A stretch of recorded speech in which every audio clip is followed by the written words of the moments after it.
In our last topic, we saw that we want to help our physical and spiritual children learn what Jesus told his disciples to do and what to avoid as he sent them out to preach the message of the kingdom of God.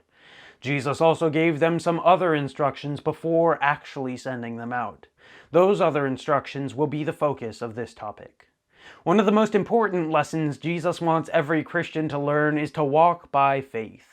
Matthew chapter 10 verses 9 through 10 says, "Provide neither gold nor silver nor copper in your money belts, nor bag for your journey, nor 2 tunics, nor sandals, nor staffs, for a worker is worthy of his food." Here we see how Jesus taught the 12 to begin to learn to walk by faith.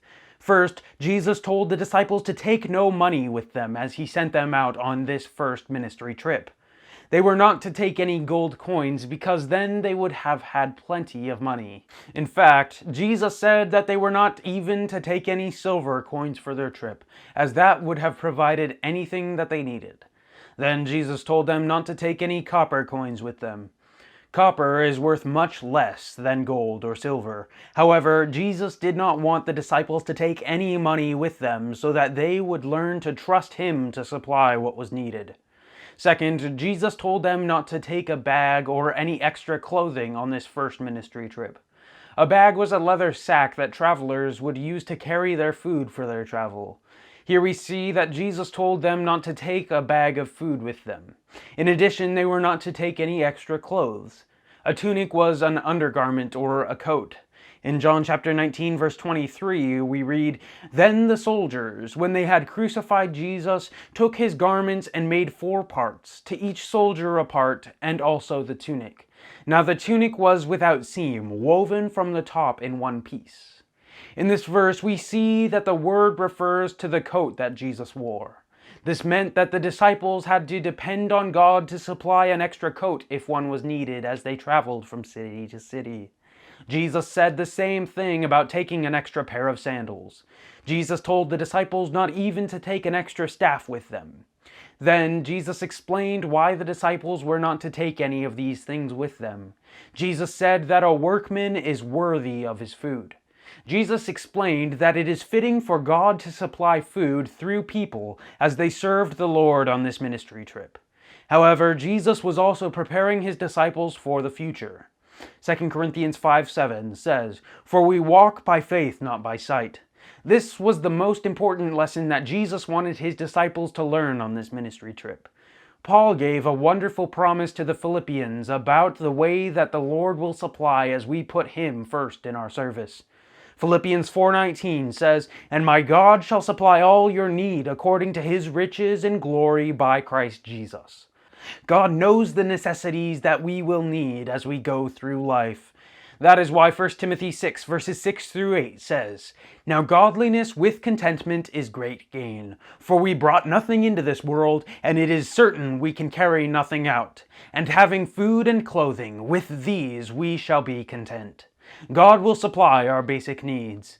Jesus went on to tell the disciples what to do at each city when they arrived at that city.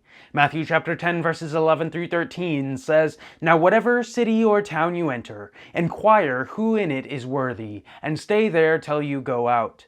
And when you go into a household, greet it. If the household is worthy, let your peace come upon it. But if it is not worthy, let your peace return to you." Here we see the first thing that the disciples were to do when they arrived at a city or a town. The word translated inquire means to ask or to search. Herod used this word when he told the wise men in Matthew 2 verse 8, "And he sent them to Bethlehem and said, 'Go and search carefully for the young child, and when you have found him, bring back word to me that I may come and worship him also.'" In this verse, the word is translated search. This meant that in some cities it might take a little longer to find a person that was worthy. In verse 11, we have the same word that was translated worthy in verse 10. There we see that the word means fitting. The word can also mean something of value when used of a person. It speaks of a person that is respected. In Luke chapter 7 verses 4 through 5 we read, "And when they came to Jesus, they begged him earnestly, saying that the one for whom he should do this was deserving, for he loves our nation and has built us a synagogue." In this verse, we see that the word is translated deserving. The Jews were talking about a Roman centurion who was highly respected by the Jews because of his love for them. Jesus told the disciples on this first ministry trip to ask and find out who was respected, and then stay with that person while they were in that city. Staying at the home of a respected person would cause the people of that city to be more open to hear the message the disciples would be sharing. The disciples were also told what to do at the first household that they contacted as they came into the city. They were to give a greeting of peace to that household. Peter gives us a picture of what a greeting of peace is like in Acts chapter 10 verses 27 through 29, where we read, "And as he talked with him, he went in and found many who had come together. Then he said to them, 'You know how unlawful it is for a Jewish man to keep company with or go to one of another nation. But God has shown me that I should not call any man common or unclean. Therefore I came without objection as soon as I was sent for. I ask then, for what reason have you sent for me?'" Peter spent some time talking with Cornelius before he even entered into the house.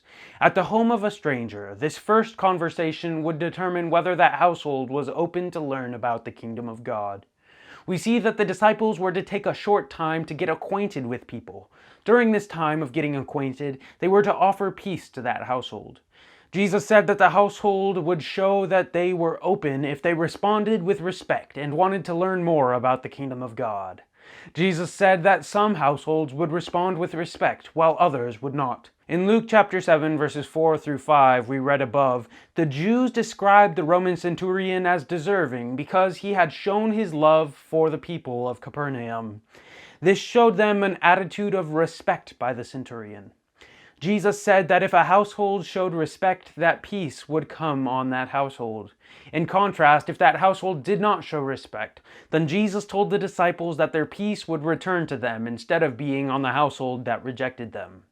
In this way, followers of Jesus could experience peace even when they were rejected by some households. Jesus also told the disciples what to do if they did not find a worthy household in a city. Matthew chapter 10 verses 14 through 15 says, "And whoever will not receive you nor hear your words, when you depart from that house or city, shake off the dust from your feet. Assuredly I say to you, it will be more tolerable for the land of Sodom and Gomorrah in the day of judgment than for that city." In this statement, Jesus warned the disciples that they might not be received in some cities. There would be those cities that refused to listen to the message about the kingdom of God. The night before his crucifixion, Jesus explained to the disciples in John 15:20, "Remember the word that I said to you, a servant is not greater than his master.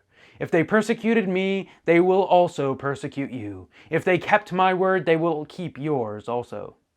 Jesus wanted the disciples to understand that those who rejected them did so because they rejected both Jesus and the Father. Jesus wanted the disciples not to take it personally when they were rejected because of their message. Jesus told the disciples what to do when one of the cities of the Jews rejected them. Jesus said that they were to shake off the dust from their feet. Acts chapter 13 verses 50 through 51 says, "But the Jews stirred up the devout and prominent women and the chief men of the city, raised up persecution against Paul and Barnabas, and expelled them from their region. But they shook off the dust from their feet against them and came to Iconium." Here we see that the Jews stirred up the people of Antioch and Pisidia and convinced the leaders of the city to expel Paul and Barnabas from their region.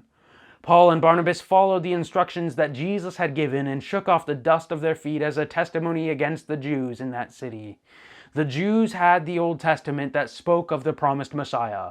The Jews knew what the Old Testament said, but Jesus warned that some would reject him. They were to be treated as they treated the Gentiles for their unbelief. Jesus then gave a warning about the judgment of those cities which rejected the message of the kingdom of God. Jesus said that it would be more tolerable for the land of Sodom and Gomorrah in the day of judgment than for that city. Genesis chapter 19 verses 24 through 25 says, "Then the Lord rained brimstone and fire on Sodom and Gomorrah from the Lord out of the heavens. So he overthrew those cities, all the plain, all the inhabitants of the cities, and what grew on the ground."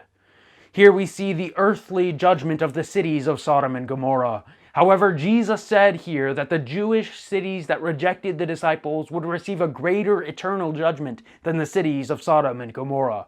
The Jews had a much greater privilege than Sodom and Gomorrah because they had the Old Testament, which prophesied the coming of Jesus, and still some cities rejected him.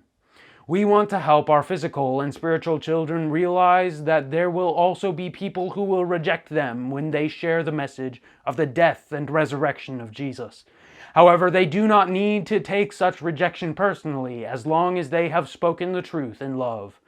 As Jesus explained to the disciples, those who reject Jesus and the Father will also reject them. In contrast, those who respond positively to the message of the gospel will also respond positively to them. May the Lord richly bless you as you help your children understand how to handle rejection.